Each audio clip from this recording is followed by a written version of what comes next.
Metal Mouth Media here with Jay at the Maritime Metal and Hard Rock Festival. Can see how pumped we're so excited.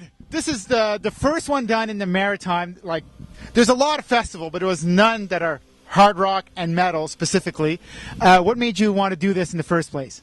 Well, you know, I'll tell you, I do a blues fest called the Smokin' Blues Fest, and I love the blues, but I don't know jack shit about the blues. I'm learning as I go.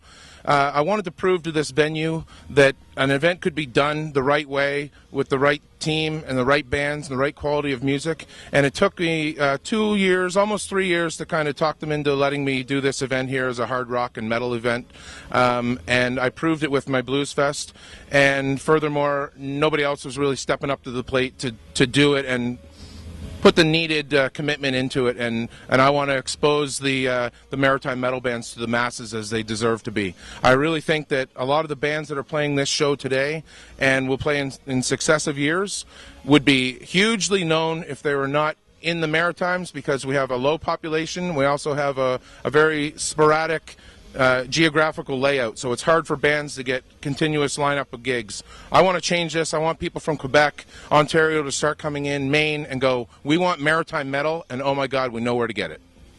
Awesome, awesome. What was the reaction to the community? Like, metal, oh my God, he's bringing metal into this like small community with all the metal crowd coming in and everything. Did anybody give you a hard time about it, or were they welcoming? Okay, well, it's a very niche market, so the people that were supportive of it were very supportive of it. The haters were very hateful, and the community itself, and I mean the community as in kind of the Maritimes as a whole, still have that mentality that with heavy metal and hard rock comes badness, which is not the case. You want to see freaky shit and badness, hit up a country music festival. Tonight's going to be about people embracing their love of the loud, and it's going to be a good time. For people that don't know, like, heavy metal has to be one of the most peaceful crowd ever. They're so respectful. We just like to have fun. You rarely see any fights or anything like that. And there was even a documentary about it that I've seen on BBC, and they said the #1 crowd was the metal crowd for peace and quiet. Like, you know, they mosh and stuff, but everybody's nice about it, you know. Hey, I briefed security about 10 minutes ago, and I said, tonight's going to be by far the craziest looking and craziest acting crowd that we'll have for any festival up here, but they're going to be the most kind and caring and respectful. And I can tell already from the amount of people that are here and the grounds and how they look, everybody's picking up their own garbage. They're putting it where it goes. Cigarette butts are going into the butt cans, and people are here for metal. And pretty much everyone here knows that they don't want to ruin a good thing before it's become a big thing. My expectations with this event in the first year are very modest and realistic, and I'm already blown away with how many people are here. And it's not a huge amount, but it's enough to make a party, and we're just getting started. We're not even halfway into the music. So. And speaking of the music, the Maritime, you got the cream of the crop of the Maritime metal and hard rock here. I'm very impressed with the lineup. Do you think next year, since it's the Maritime Festival, you'll go and try to get bands from outside the Maritime, maybe from Ontario, Quebec, or out west, or anything like that? You know what? I was planning to do that with this year, and some people may know the event got scaled back to 1 day, which was luckily a good choice for me because of the weather yesterday.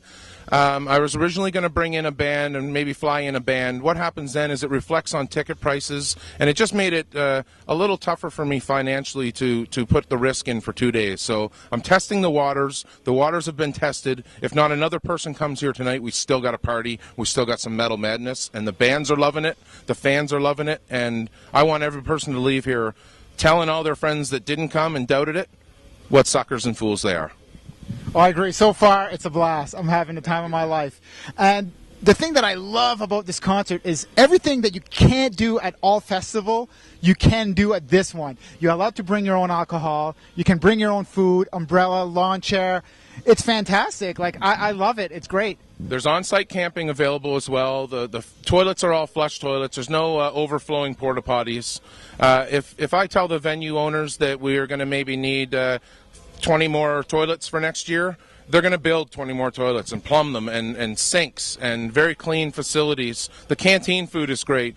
The thing about the rules is when you see in the event program, I do the rules but also the perks. And when people read those rules typically on an event program, they're like, shit, fuck, we can't do anything here. This is we're in a cage, and I want those cage barriers to be abolished. And when you allow people that and you give them the respect and you don't herd them like animals, they're less likely to act like that.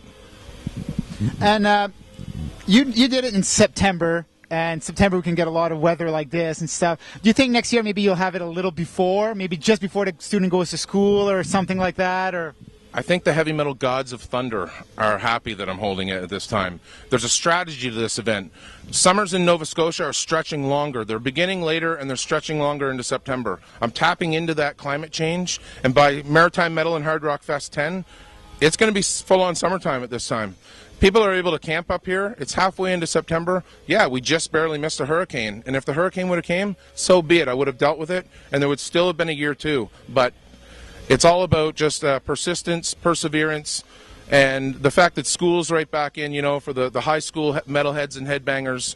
They're fresh, they're ready to go, and they want some excitement to get their school year started. Well, thank you so much. We wish you all the luck with this festival. We can't wait for next year. I mean, you're doing a great thing, and we really appreciate it. And thank you so much for the interview. And this is Metal Mouth Media with Jay. Yeah! Thanks.